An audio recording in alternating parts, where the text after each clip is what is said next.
ये तो वही ट्रेन है जिसमें मैं चोटिल होकर सेना से लौटा था। मैं यहाँ कैसे आ गया?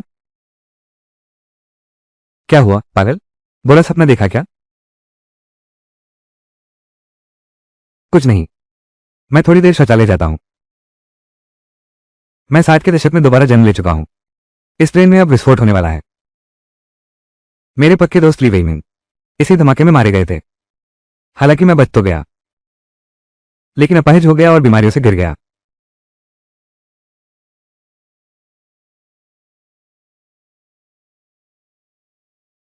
पापा, मेरी यह बीमार देह ही तो हमारे परिवार पर बोझ बन गई है। मैंने ही आप सबको नीचे खींचा है। पिताजी। बूढ़े आदमी। पिताजी। एक बार फिर जीवन मिला है। मुझे इस विस्फोट को रोकना ही होगा। अगला सिर्फ एक स्टॉप है, उसके बाद यांजिंग स्टेशन आएगा। ट्रेन में सवार जनरल जहाज पर हमला करने के लिए दुश्मन एजेंट जरूर स्टेशन पर ही हमला करेंगे।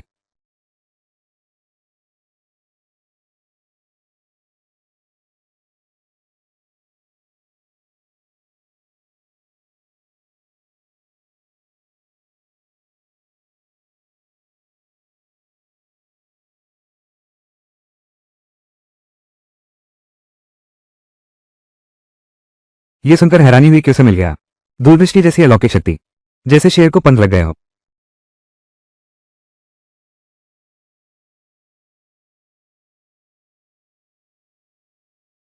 मैं अकेला दुश्मन एजेंट को काबू में नहीं कर पाता। सबसे सीधा तरीका जनरल झाग की ताकत का सहारा लेना था।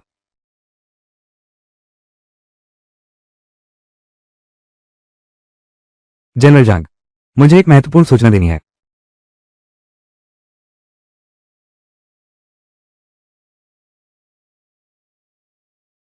छोटे साथी, तुम्हें क्या काम है? क्या तुम्हें इस बूढ़े आदमी को कोई शिकायत है? जनरल झाग, मैं अभी सांस लेने के लिए ट्रेन से उतरा था, तभी मैंने देखा कि दुश्मन के एजेंट बम लगा रहे हैं। शाओलिन, तुम कुछ लोगों को जाकर देखो। अगर वे अभी भी वहां हो तो उन्हें गिरफ्तार कर लो। अगर ना हो तो स्टेशन को सूचित कर दो। जी। क्या तुम्हें डर नहीं कि वे तुरंत बम फोड़ देंगे?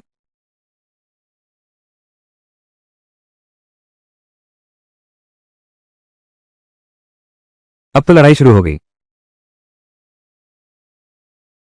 सर, रिपोर्ट है। शत्रु के 4 जासूस थे। 2 ढेर कर दिए गए, 2 गिरफ्तार कर लिए गए। सर, माफ कीजिएगा, हमें भी अभी तक स्थिति समझ नहीं आई। हमें सच में पता नहीं था। बाकी बातें वापस जाकर करेंगे।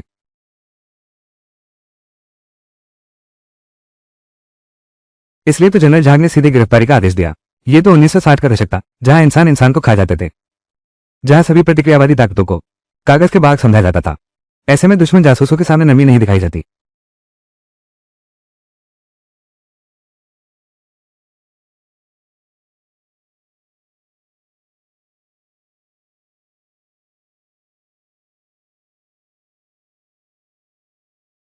आखिर है तो वो एक घायल जनरल, फिर भी वो हम जैसे घायल सैनिकों की तरह साधारण सीट पर ही यात्रा कर रहे हैं।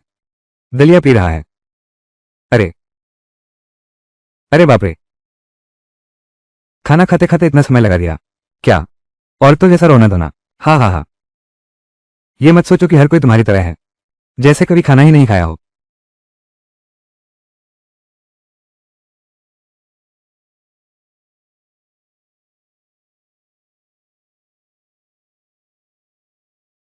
कल रात के लिए शुक्रिया। दुश्मन एजेंटों से लड़ना हमारा कर्तव्य है। शुक्रिया किस बात का?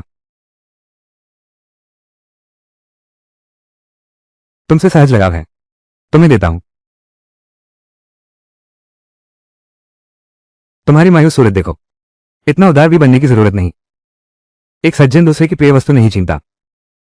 अरे, रख लो।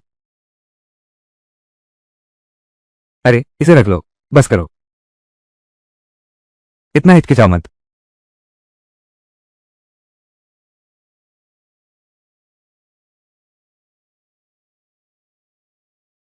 ये तो मेरी जान से प्यारी चीज है।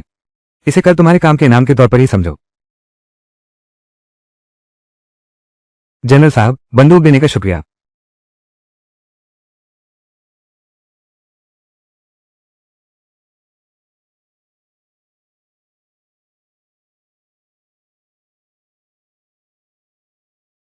दोबारा जिंदगी मिली है। आखिरकार फिर से घर लौट आया। कौन हो तुम? हुसैन। तुम हो? पिछले जन्म में तुमने मेरी जिंदगी बर्बाद कर दी थी। पिछले जन्म में तुमने मुझे बहुत दुख दिया था। मैं तुम्हें साफ साफ बता दूं, वो गुमनाम चिट्ठी तुम्हारे परिवार को बदनाम करने वाली मैंने ही लिखी थी। यह अपाहिज, ये दोनों निकम्मे, इतना बड़ा घर भी घेरे हुए हैं, कब का सरकार को सौंप देना चाहिए था। अरे जाओ तुम, निकल जाओ यहां से, जाकर मरो। पिछले जन्म में हुसैन, तुमने मेरे पिता को फंसाने के लिए झूठा पत्र लिखा था और मेरे परिवार को इस आंदोलन से बाहर निकाल दिया था। इस जन्म में तुम्हें इन सबका एक एक करके चुकाना होगा। क्या तुम इंसानी बात समझते नहीं हो? फिर भी अंदर घुस आए।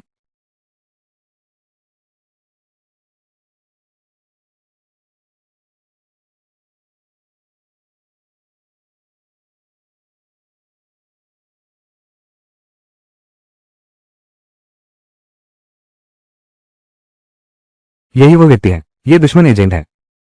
हाथ ऊपर करो।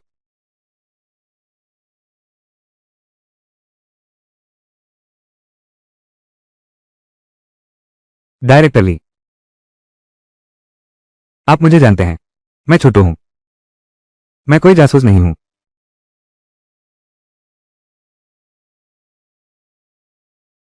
अरे, ये तो किन परिवार का तीसरा बेटा है। ये साथी, चाहे जो भी हालात हो, पहले अपनी बंदूक और पहचान पत्र जमा करें।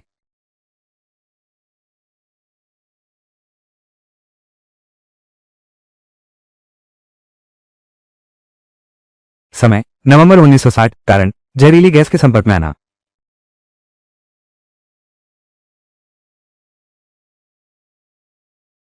ये बंदूक, ये कमांडर द्वारा दिया गया एक विशेष पुरस्कार है।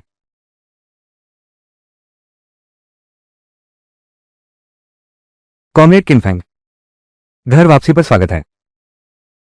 अरे, यह क्या हो रहा है? क्या आपने स्पष्ट देख लिया? यह सिर्फ डराने की बात नहीं होनी चाहिए। अरे बस करो हुसैन, अगर फिर से बकवास की तो तुम्हें ट्रेनिंग क्लास भेज दूंगा। चूंकि यह सब एक गलतफहमी थी, तो सब लोग यहां से जा सकते हैं। छिद जाओ, सब छिद जाओ। हाँ,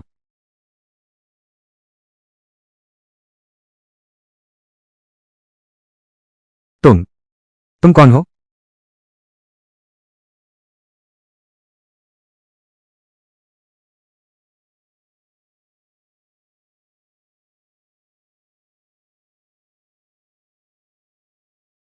तीसरा बेटा।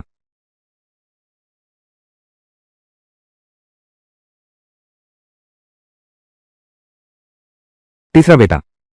मां, तुम्हारा नालायक बेटा लौट आया है। पिछले जन्म में मां ने बहुत कष्ट झेले और मैं न केवल उनकी कोई मदद नहीं कर पाया, बल्कि अपनी बीमारी से पूरे परिवार को बोझ बना दिया। इस जन्म में मैं फिर से जीता हूं। इस बार मां को किसी भी तकलीफ में नहीं रहने दूंगा। बेटा, तुम आ गए आखिरकार। मां, बस वापस आ गए, बस इतना ही काफी है। वापस आ गए, यही मायने रखता है। ये रोना किस बात का? उसके पिता। छोटा, छोटू, पापा, मैं फौज से लौट आया हूं। फौज से लौटना? अच्छे खासे फौज से क्यों लौट आए? कहीं भाग तो नहीं आया?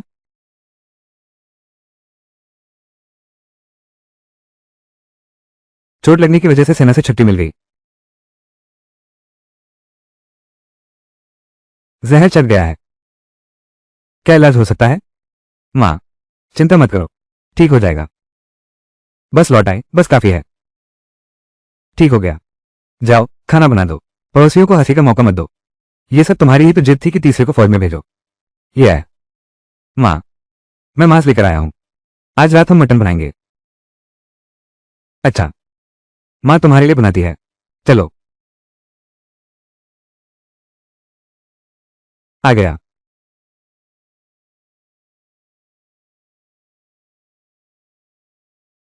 तुम्हारी तबीयत ठीक नहीं है, दीदी को करने दो।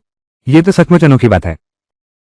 पापा अभी भी वैसे ही हैं, सख्त दिखते हैं, लेकिन दिल से वो मेरी बहुत परवाह करते हैं। सच में यह उम्मीद नहीं थी। पिछले जन्म में हुआंग लाओ ने मुझे जो ताइची सिखाई थी, वो असली राष्ट्रीय कला है। पिछले जन्म में शरीर की कमजोरी के कारण सिर्फ बीमारी को टाल सका। पता नहीं इस जन्म में शरीर को कितना मजबूत बना पाऊंगा।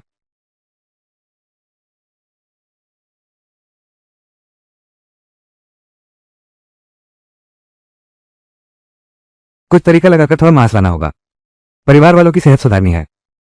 शायद एक मछली ले आऊं। ठीक है। बाहर जा रहे हो किनफेंग? छोटे दुष्ट, जहर फैल रहा है, मर जाऊंगा। अब भी यहां इतना रहा है। देखते हैं अब तुम कितने दिन और उछल कूद कर पाते हो।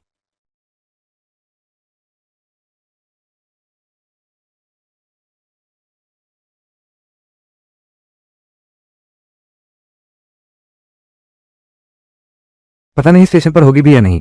दुश्मन एजेंटों को पकड़ने की यह खास क्षमता अब भी है कि नहीं।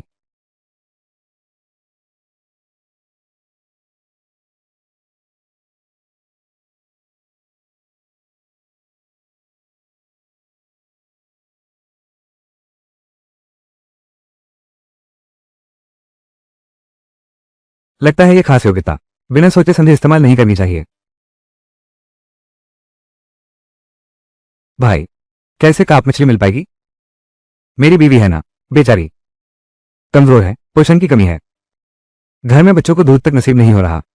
ये काप मछली पकड़ना आसान नहीं है। सिगरेट पीते हो तुम तो विशेष सप्लाई वाली सिगरेट पी रहे हो। तुम अभी यहां मछली ढूंढने आते हो? अरे यार भाई, तुम्हारे सामने शर्मिंदगी की बात कह रहा हूं। मेरे घर के बुजुर्ग तो बहुत जिद्दी और कठोर हैं। घर में बच्चे भूख से रो रहे हैं, फिर भी वे किसी से मदद नहीं लेना चाहते। ये जगह मैं तो कई दिनों से दौड़ रहा हूं। सिर्फ तुम ही हो जो इतनी बड़ी मछली पकड़ सकते हो। भाई सुनो, तुम कीमत बताओ। यह मछली मुझे बेच दो। नहीं नहीं, ये नहीं हो सकता। उसे बेचना तो गैर कानूनी धंधा करना होगा। छोड़ो भी, बच्चे की खातिर यह मछली तुम्हारे लिए है, रख लो। अरे बाप रे भाई, क्या दोस्ती निभाई है। ये लो। ये क्या कर रहे हो?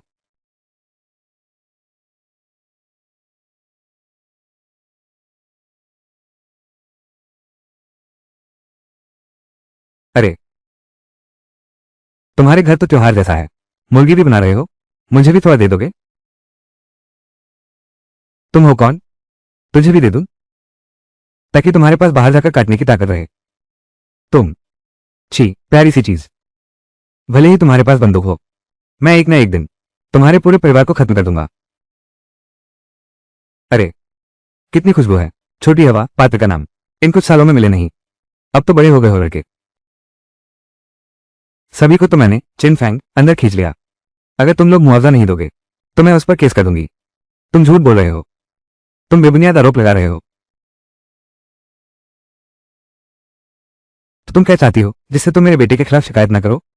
उसकी सेवानिवृत्ति की राशि मुझे दे दो, और उसकी नौकरी भी मुझे देनी होगी। तुम पागल हो गई हो। तुम ऐसा कैसे कर सकती हो? तीसरे बेटे या प्यार से संबोधन। तुम मेरे साथ ऐसा क्यों कर रही हो? छोड़ो भी, उसे दे दो, नहीं तो तुम्हारी जिंदगी बर्बाद हो जाएगी। माँ। तीसरा बेटा। विधवाली, पिछले जन्म में तुमने मेरी सेवानिवृत्ति राशि डुबो दी थी। इस जन्म में सरकारी नौकरी भी खराब कर दी। अगर इस जन्म में तुम्हारा अच्छा अंत हो गया तो मेरी जिंदगी बेकार रही।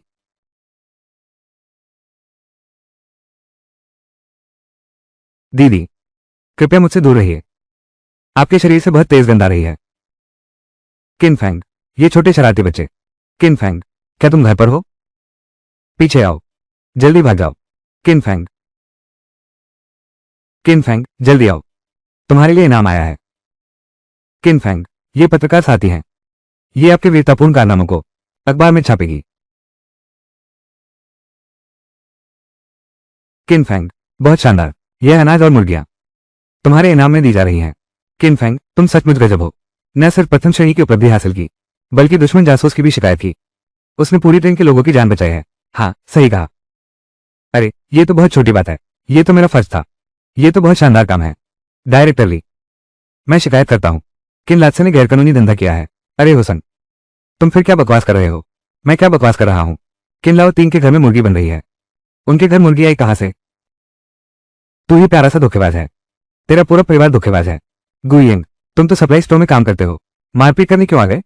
उस हुसान ने मुझ पर झूठे आरोप लगाए हैं। मैं उसे जान से मार डालता। मैंने तुम पर कब आरोप लगाए?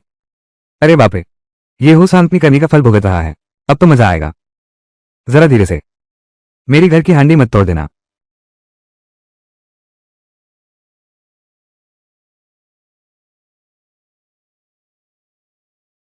क्या बकवास है, सुन लो मेरी बात।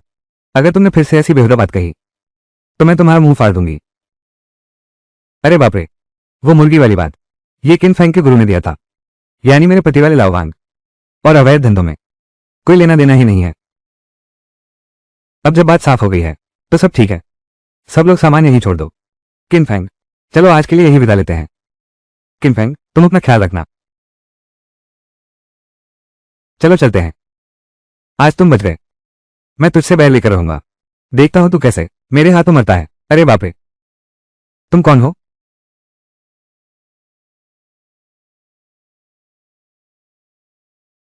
बहुत अच्छे बेटे, तूने अपने गुरु यानी मेरी इज्जत रख ली। गुरुजी, गुरुजी और पिताजी युद्ध के साथी थे। मैं बचपन से गुरुजी से ही मार्शल आर्ट सीख रहा हूं। दोनों परिवार बहुत घनिष्ठ थे। पिछले जन्म में जिंगताई ने फैंक्सी को उपहार दिया था। अगर मेरे गुरु जिंगताई ने मुझे आश्रय न दिया होता और वो मिशन में शहीद न हुए होते तो मेरा परिवार इतना दुखी न होता। छोटे दुष्ट, तुम्हारी हिम्मत कैसे हुई चीज तोड़ने की? मैं तुझे मार डालूंगा।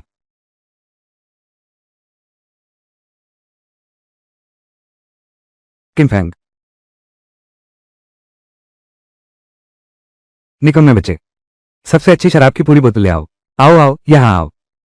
खाना तैयार है, चलो खाते हैं। बहुत मेहनत की आपने। कोई बात नहीं, सब ठीक है। जल्दी करो, तेजी से। चीज, एक गिलास करते हैं। कोई बात नहीं, आप लोग पीते रहिए। माँ, गुरु माता, हम किधर जा रहे हैं? किसी विशेषज्ञ से तुम्हारा इलाज करवाने। विशेषज्ञ? इलाज? कहीं वही तो नहीं जिन्होंने मेरे पिछले जन्म में मुझे ताइजी सिखाया था? गुरु हुआन?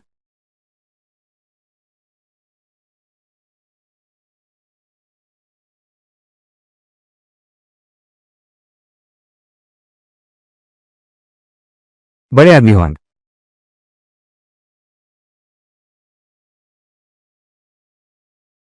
सोचा भी नहीं था आपको फिर से देख पाऊंगा।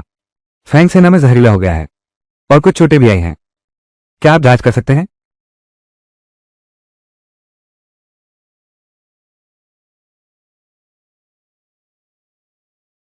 हाथ दिखाओ। एक्सरे कैसा है? क्या बहुत परेशानी है? ठीक ठीक है, बस नब्ज थोड़ी कमजोर है, पहले सुई से इलाज करके देखते हैं।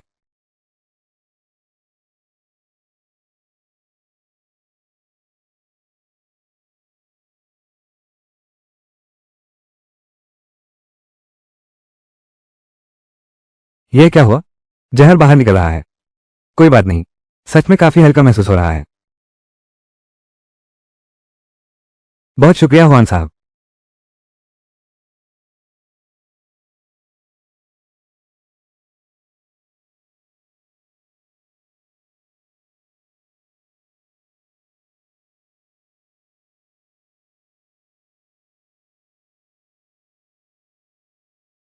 चलो बस करो, कुछ दवाइयां खा लो, शरीर को संभाल लो। अरे, धन्यवाद।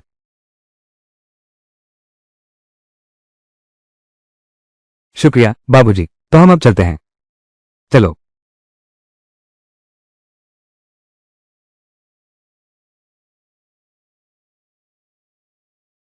क्या हुआ? अनाज छिपाना होगा? क्या? क्यों? बूढ़े साहब, लगता है किसी की नजर है घर के तीसरे बेटे के अनाज पर। देखते हैं किसकी हिम्मत होती है हमारे अनाज पर आंख उठाने की। ये घंटी बजी है, बड़े काका ने सबको बैठक के लिए बुलाया है। इस समय क्या जरूरी बात होगी? जरूर तुम्हारा अनाज बांटना चाहेंगे। ये बूढ़ा शैतान, मैंने तुम्हें परेशान नहीं किया, तुम ही सामने आ गए। अच्छा, आज देखते हैं आखिर मार कौन जाता है। पापा, तुम लोग पहले जाओ। अरे,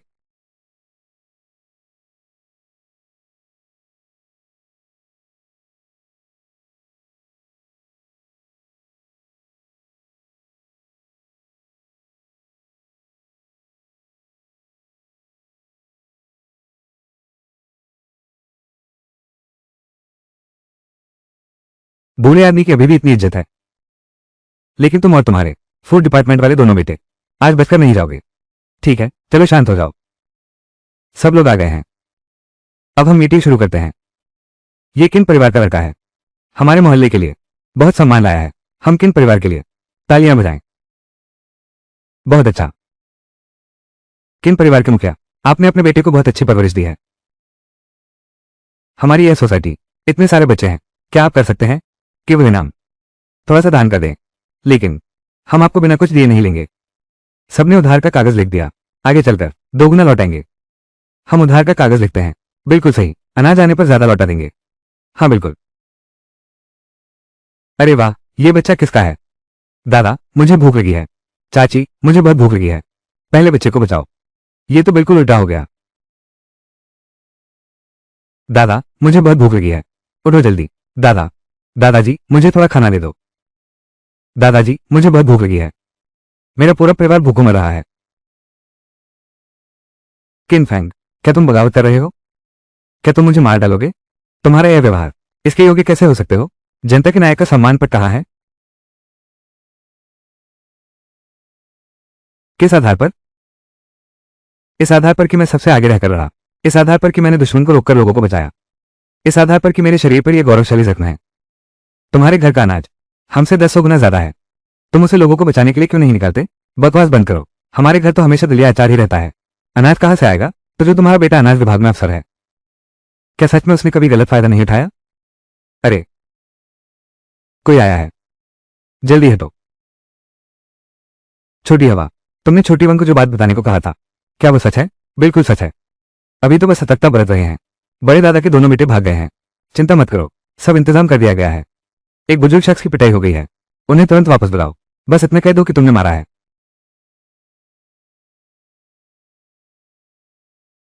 उसे रोको। मेरे बूढ़े को छोड़ दो। 2 लोग जाकर उसे पकड़ लो। मुझे छोड़ दो। मेरे बूढ़े को छोड़ दो। ये छोटी सी प्यारी सी बच्ची, क्या तुम लूटने आए हो? तुम सब डाकू हो, तुम सब इसके सहायक हो।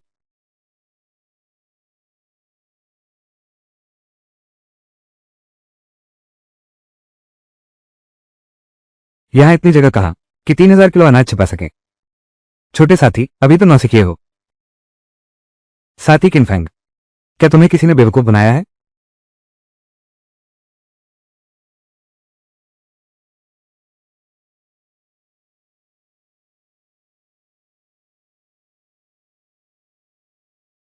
इस अलमारी में भरकर भी बस कुछ दर्जन किलो अनाज ही होगा।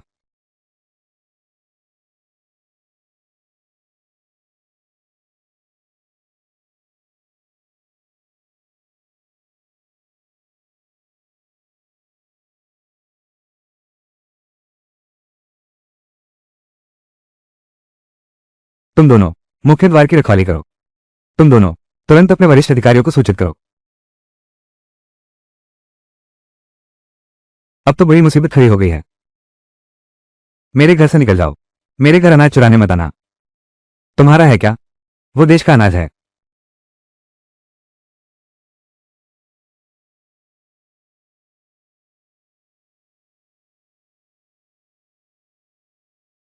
वो लोग, जल्दी करो। किन फैंग, अरे ये नकट, मैं तुझे जान से मार दूंगा। हथियार नीचे रखो। विरोध करने की हिम्मत किसमें है? दुश्मन जासूस समझकर गोली मार दो। तुम लोग ये क्या कर रहे हो? आम लोगों पर बंदूक ताने हुए हो। यह नियमों का उल्लंघन है। किन फैंग, मैं तुझे बता दूं, यह मत सोचो कि तुमने फौज में रहकर कुछ खास कर दिया है। मैं तुम्हें अभी सबक सिखा सकता हूं। ठीक है, सबके हथियार जब्त कर लो। ठीक है, आपने हमारे वरिष्ठ अधिकारी की जान बचाई, इसके लिए आपका शुक्रिया। और इस बार जासूसों की शिकायत करने के लिए भी, इसके लिए भी आपको इनाम दिलवाया जाएगा। ठीक है, ये तो मेरा फर्ज था। इलाज, इलाज।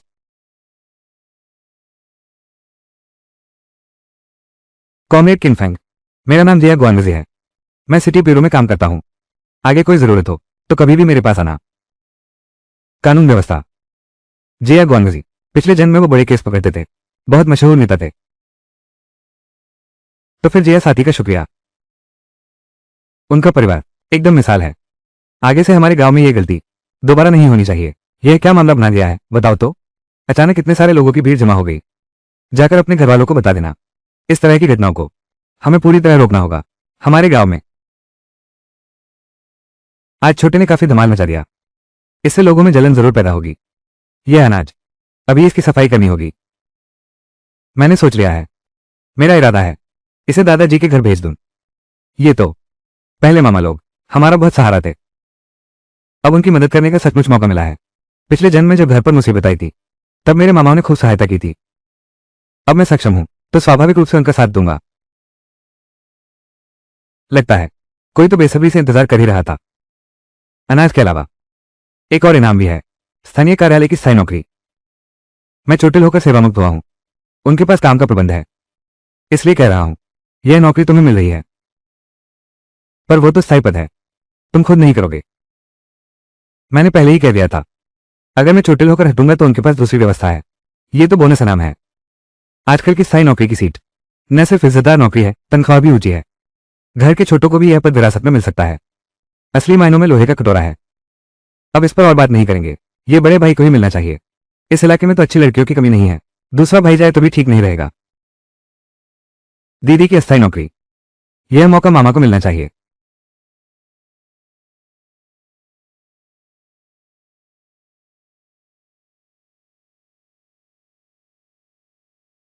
तीसरा भाई, ऐसी क्या बात है जो बाहर नहीं हो सकती? आज रात का मजा आने वाला है, चुपचाप रहना।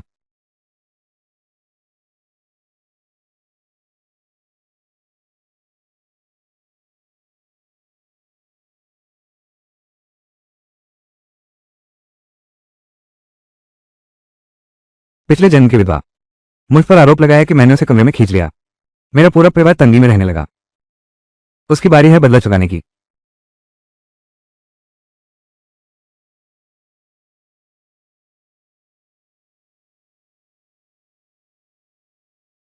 काम पूरा होने के बाद कुछ और दिन मेरे साथ रहना। चिंता मत करो, मैं भाग थोड़ी नहीं जाऊंगी।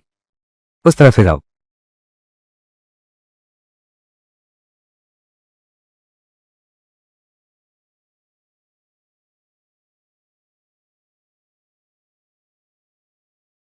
मत मारो।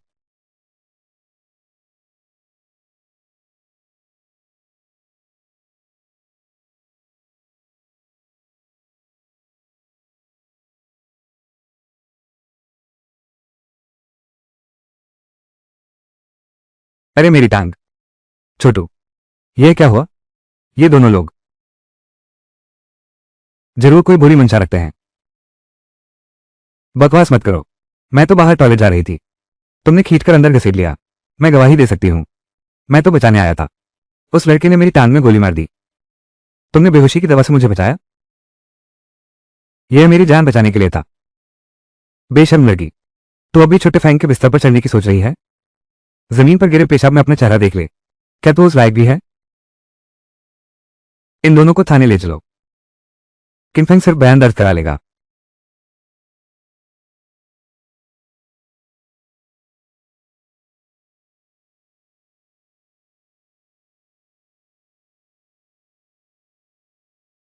ठीक है, जल्दी जाओ और जल्दी लौटना। रास्ते में ध्यान रखना। दादा दादी को मेरा प्यार देना।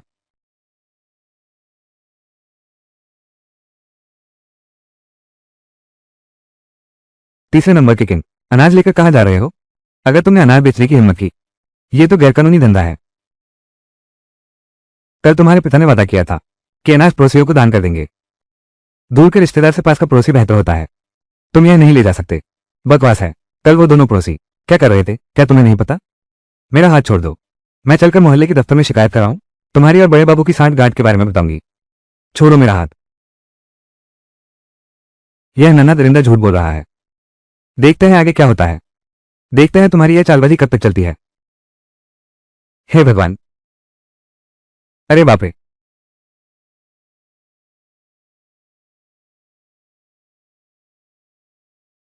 छोटू बेटा। दादी माँ। अरे बाप रे। छोटू, अरे तुम तो 2 साल के लिए चले गए थे। दादी को तुम्हारी बहुत याद सताती रही। कौन आया है? क्या छोटू आया है? अरे छोटे फैंग, तुमने क्या लाया है? ये तुम्हारे लिए राशन लाया हूं। तुम ये क्या कर रहे हो? थोड़ी देर में वापस ले जाना। तुम्हारे घर की भी हालत ठीक नहीं है। हाँ, हमारे खेत में फसल लहला रही है, तुमसे कहीं बेहतर जीवन है हमारा। तुम दादाजी की ही सुनो, थोड़ी देर में वापस ले जाना। हाँ बिल्कुल सही। ये तो सेना ने मुझे इनाम दिया है।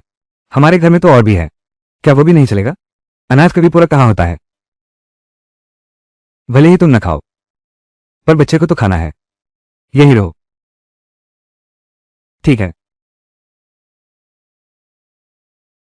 छोटू, अंदर आओ। नाना, घर में एक अस्थायी नौकरी का अवसर है, मैं इसे तीसरे मामा को देना चाहता हूं। ये तो बिल्कुल नहीं हो सकता। शहर में अस्थायी नौकरी तो बहुत कीमती चीज है, लोग इसके लिए लड़ मरेंगे। ये तुम्हारे तीसरे मामा को कैसे मिल सकती है?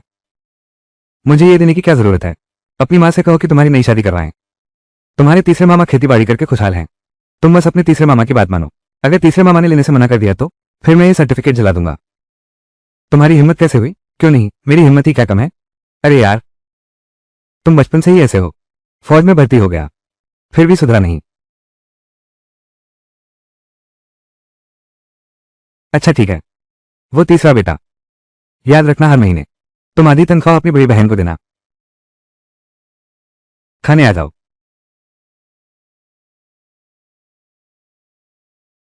छोटे फैंग, धीरे चलो।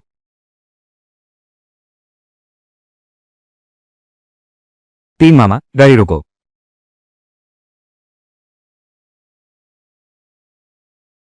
हे भगवान, कितना बड़ा भेड़िया है। भेड़िए झुंड में रहते हैं, हमें तुरंत यहां से निकलना चाहिए। ठीक है, चलो हम तुरंत चलते हैं। गांव के अधिकारियों से बचने के लिए भेड़िए का मांस लेने आए हैं। अब शिकार की इजाजत नहीं है, ये भेड़िया गुप्त रहना चाहिए। हम इसे अपने साथ ले जाएंगे, वे हमारी शिकायत कर सकते हैं। तो अब क्या करें? हम घर नहीं जा रहे। घर नहीं जाऊंगा तो और कहां जाऊंगा?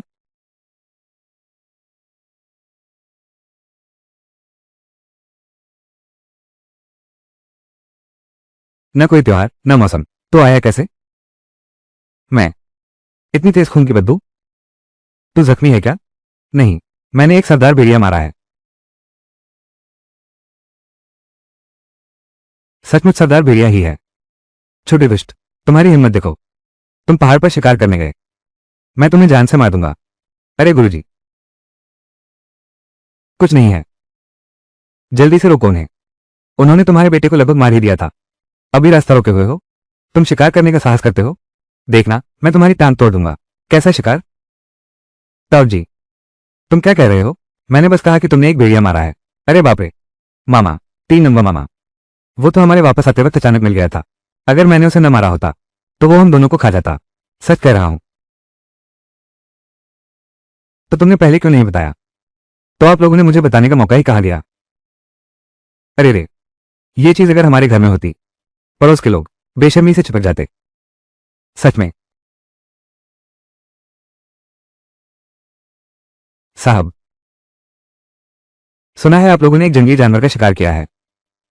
मैं आपके लिए ले आया हूं, 2 बोतल शराब लेकर आया।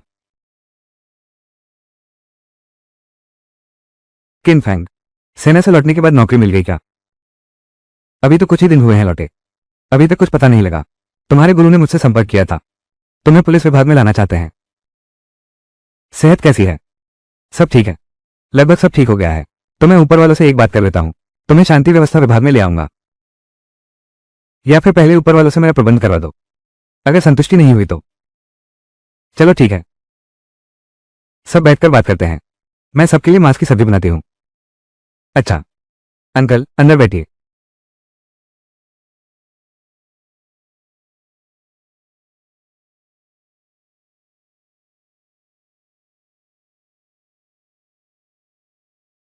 ठीक है, तुम तो बिल्कुल ठीक हो गए हो बेटा। मेरे साथ जनरल झाक से मिलने चलो।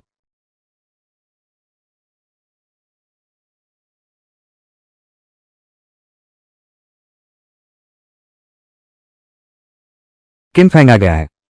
हाँ,